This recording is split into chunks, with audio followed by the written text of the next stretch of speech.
Hi everyone, welcome back to Bhanu kitchen. நாம் இன்னைக்கு சத்தான ஒரு இட்லி ரெசிபி தாங்க பார்க்க போகிறோம்.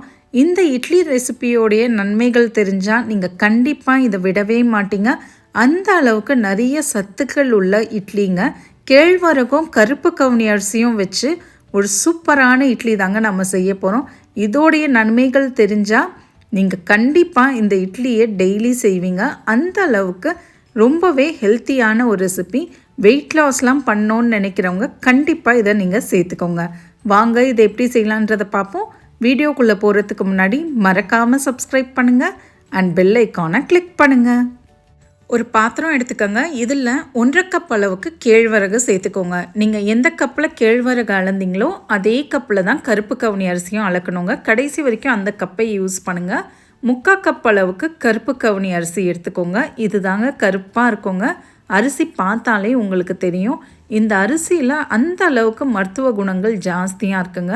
இதில் ஆந்தோசயனின்ற ஆன்டி ஆக்சிடென்ட் இதில் அதிகமாக இருக்குது. ஃபைபரும் ஜாஸ்தியாக இருக்குது. இது 3 இட்லி நீங்கள் சாப்பிட்டிங்கனாலே மதியானம் வரைக்கும் கூட உங்களுக்கு வயிறு ஃபுல்லாக இருக்கும். பசிக்கிறது கொஞ்சம் கம்மியாகும். அதனால் வெயிட் லாஸ் பண்ணுறவங்க இதை நீங்கள் கண்டிப்பாக டயட்டில் சேர்த்துக்கோங்க. குழந்தைங்களுக்கும் இது ரொம்பவே நல்லதுங்க. குழந்தைங்களுக்கு நம்ம புட்டு மாதிரி செஞ்சு கொடுத்தாலும் இதெல்லாம் சாப்பிட மாட்டாங்க. இந்த மாதிரி இட்லியாக செஞ்சு கொடுக்கும் போது அவங்க கண்டிப்பாக சாப்பிடுவாங்க. அடுத்து நாம் இதில் ஒரு 1/2 கப் அளவுக்கு நார்மல் சாப்பாடு அரிசி இல்லைன்னா இட்லி அரிசி, அதுவும் இல்லைன்னா ரேஷன் அரிசி சேர்த்துக்கலாங்க. 1/2 கப் அளவுக்கு சேர்த்துக்கோங்க. இது கூடவே 1/2 கப் அளவுக்கு வெள்ளை உளுந்து சேர்த்துக்கோங்க. இது எல்லாத்தையும் நம்ம 1லேருந்து 2 வாட்டி நல்லா கழுவி எடுத்துகிட்டு வந்துடணுங்க.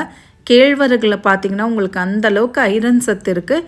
இது எல்லாமே நமக்கு ஹெல்த்தியான ஒரு பொருள் தான் நம்ம சேர்த்துருக்கோம். இன்னும் கொஞ்சம் ஹெல்த்தி ஆகிறதுக்காக வெள்ளை அரிசிக்கு பதில் நீங்கள் ப்ரௌன் ரைஸ்லாம் கூட இதில் சேர்த்துக்கலாங்க. இப்போ பார்த்திங்கன்னா நல்லா கழுவியாச்சு. இதில் 1/2 டீஸ்பூன் அளவுக்கு வெந்தயத்தை சேர்த்துட்டு இது 8 மணி நேரம் ஊறட்டுங்க. ஏன்னா கருப்பு கவுனி அரிசி ஊறுறது லேட் ஆகும். 8 மணி நேரத்துக்கு அப்புறம் பார்ப்போம். 8 மணி நேரத்துக்கு அப்புறம் நான் இதை மிக்சியில் தாங்க ஆட்டி எடுக்க போகிறேன். நீங்கள் கிரைண்டரில் கூட இதை நீங்கள் அரைச்சிக்கலாம். மிக்சியில் அரைக்கும் போது கொஞ்சம் கொஞ்சமாக சேர்த்து அரைச்சிக்கோங்க. இல்லைனா மிக்சி சூடாயிடும். கொஞ்சமாக தண்ணியை சேர்த்துட்டு இதை நல்லா மைய அரைச்சி எடுத்துகிட்டு வந்துடுங்க. பாருங்கள், இந்த அளவுக்கு இருக்கணும்.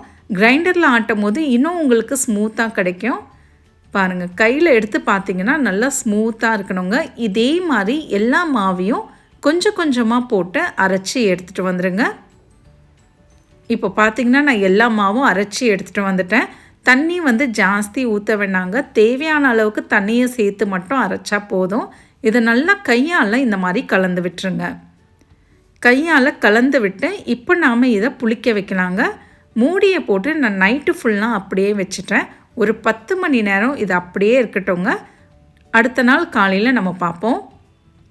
அடுத்த நாள் காலையில் பார்த்திங்கன்னா மாவு நல்லா புளிச்சிருக்கு. பாருங்கள், நல்லா பொங்கி வந்திருக்கு. பாருங்கள், இந்த அளவுக்கு தான் இருக்கணும். இப்போ மாவில் முழுசாக நான் உப்பை சேர்த்து யூஸ் பண்ண போகிறேன். மாவை நான் இப்போவே காலி பண்ண போகிறேன். உங்களுக்கு மாவு எடுத்து வைக்கணுன்னா ஃப்ரிட்ஜில் ஒரு 2-3 நாள் நீங்கள் எடுத்து வச்சு கூட அப்பப்போ உப்பு சேர்த்து கலந்து நீங்கள் சுட ஸ்டார்ட் பண்ணலாம். இப்போ நாம் இட்லி பாத்திரத்தில் கொஞ்சம் கொஞ்சமாக எண்ணெயை தடவிக்கோங்க. தடவிட்டு இதில் மாவை நம்ம சேர்த்துக்கலாம். மாவுடைய கன்சிஸ்டன்சி பாருங்கள், ரொம்பவும் தண்ணியாக இருக்கக்கூடாது, ஓரளவுக்கு திக்காக தான் இருக்கணும். இந்த இட்லியோடைய நன்மைகள் நான் எல்லாமே சொல்லியிருக்கேங்க. கண்டிப்பாக வாரத்துக்கு ஒரு வாட்டி சேர்த்துக்கோங்க. இப்போ பார்த்திங்கன்னா இட்லி பாத்திரம் நல்லா தண்ணியை போட்டு சூடுபடுத்திட்டு தண்ணி நல்லா சூடானதுக்கப்புறம் இதை மிதமான சூட்டில் 10 நிமிஷம் வைங்க. கருப்பு கவுனி அரிசி இட்லி கொஞ்சம் வேகிறதுக்கு லேட் ஆகும். 10 நிமிஷத்துக்கு அப்புறம் பார்ப்போம். 10 நிமிஷத்துக்கு அப்புறம் ஓப்பன் பண்ணி பாருங்கள். ஒரு குச்சியை வச்சு குத்தி பாருங்கள். க்ளீனாக வந்துச்சு அப்படின்னா இட்லி ரெடி ஆகிடுச்சின்னு அர்த்தம். நல்லா ஆறின பிறகு இதை நம்ம வெளில எடுத்துடலாம். செம்ம சாஃப்டாக இருக்குங்க இந்த இட்லி. நீங்கள் ராகி களிலாம் எப்படி இருக்குமோ அதே மாதிரி செம்ம சாஃப்டாக இருக்கும். இதுக்கு நீங்கள் சட்னி, சாம்பார், இட்லி பொடிலாம் வச்சு கொடுத்தீங்கன்னா குழந்தைங்கள்லேருந்து பெரியவங்க வரைக்கும் எல்லாருக்கும் இது ரொம்ப பிடிக்கும். இதே அளவுகளோடு ட்ரை பண்ணுங்கள். உங்களுக்கும் இது சூப்பராகவே வரும். ட்ரை பண்ணி பார்த்துட்டு எப்படி வந்ததுன்றதை கமெண்ட்ஸில் சொல்லுங்கள்.